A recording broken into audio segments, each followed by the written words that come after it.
apprendre le langage Python, alors bénéficiez d'une réduction pour 12,99 € sur mon cours Python sur la plateforme Udemy qui rencontre vraiment un grand succès. Pour en bénéficier, rien de plus simple, il suffit de cliquer sur le lien dans la description de cette vidéo. Ok? Bon visionnage à vous.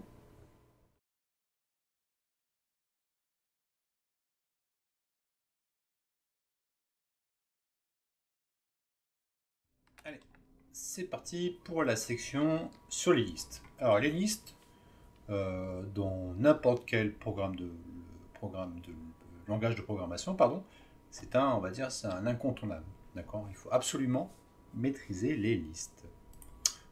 Généralement, dans d'autres langages de programmation, on appelle ça des tableaux. Ok?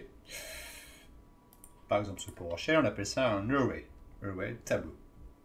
Donc quand on voit une liste, par exemple, on pense à une liste, par exemple, d'élèves en classe. On peut penser aussi à une liste de courses, une liste d'utilisateurs qui vont accéder au site web, etc. Donc on va voir comment, dans cette démo, comment ajouter, supprimer des éléments dans une liste. Alors, donc en premier lieu, on voit que dans cette liste, si on veut déclarer une liste, il faut mettre des crochets. D'accord? C'est pas des parenthèses, c'est des crochets. Ok, et si par exemple je fais un print de cette liste, alors que va nous donner notre magnifique script, parenthèse, c'est mieux. Donc là, on a bien 1, 2, 3, 4, 5. Pour l'instant, rien de bien méchant. Donc il faut bien séparer dans cette liste par des virgules. Hein, d'accord? Alors on peut mélanger aussi n'importe quel type de variables, enfin de caractères, dans une liste. Par exemple, ici, je peux mettre 200, je peux mettre 1. Ici, je mets Olivier, comme chaque caractère. Et là, je peux mettre un tout mélange. Je peux faire un false. Ok? On peut mettre plusieurs types de données à l'intérieur d'une liste. Alors, pas de limite dans une liste. Hein. On peut en mettre. Il y a des millions de données dans cette liste. D'accord? La seule limite qu'il pourra y avoir, c'est votre machine. D'accord? Alors, une liste, c'est ce qu'on appelle un objet mutable. D'accord? C'est-à-dire qu'on peut le modifier. Après, on verra plus tard en information, il y a des objets qui sont immutables, qu'on ne pourra pas bouger, on ne pourra pas modifier. Alors, il y a un truc très important à savoir, c'est la liste ici. Donc, ça, c'est un mot réservé par Python. Ok? Donc ne mettez pas une variable avec ce nom. Donc c'est réservé par Python. Donc vous allez avoir des erreurs. Ça, c'est une fonction qui permet de convertir une chaîne de caractères en liste. Donc si vous déclarez une variable, mettez pas celle-ci. D'accord? Mettez un E ou appelez-la autrement. Donc on va ensuite rajouter un élément à cette liste. Alors, on va bien sûr appeler notre variable et pour ajouter des éléments à cette liste, on va appeler la méthode append. Ok? Donc append, et on va rajouter la valeur qu'on veut. Donc on va mettre par exemple 6. Si on joue ce superbe print, on voit qu'ici qu'on a rajouté le 6. Ok? Alors le gros problème d'append, c'est que ça va rajouter juste un élément. Si on veut rajouter plusieurs éléments, là on va faire appeler à la méthode extend. D'accord? À l'intérieur de la méthode extend, on va mettre des crochets, on est obligé. Et on est obligé de mettre les parenthèses qu'on veut rajouter. Donc là, je vais innover, je vais mettre 7, 8, 9. Ok? Allez, c'est parti.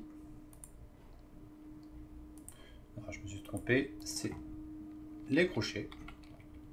Alors ça, j'ai fait tout le temps aussi. Et les parenthèses. Ah bon, d'accord? Allez, on rejoue ça. Les parenthèses. Et là, on a bien notre superbe liste qui s'affiche avec 7, 8, 9.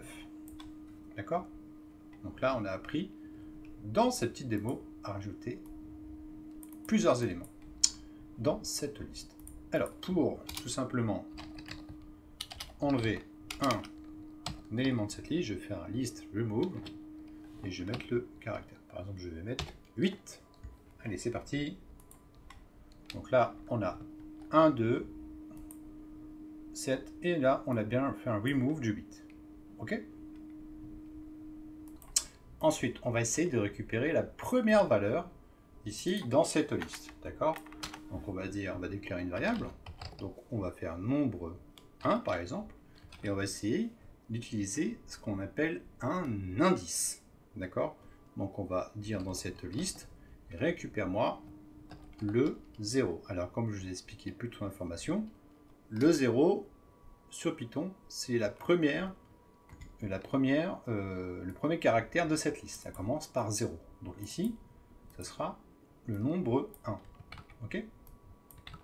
Allez, c'est parti. On va jouer cet indice. Alors, j'ai pas fait le bon print. Donc je fais un print du nombre 1. D'accord? Allez, je vais mettre ça là-dedans. Donc là, je vais mettre le bon print. Allez, c'est parti. Tac, tac. Et si je refais un print, là, j'ai bien la valeur 1. D'accord? Donc il m'a pris là la première valeur de la liste que je vais donner. Si je donne ici liste 1, bon là je pense que vous avez compris, là il part sur le 2. Ok? Alors la subtilité de la liste, c'est que je peux mettre aussi un nombre négatif. Par exemple, ici je dis moins 3.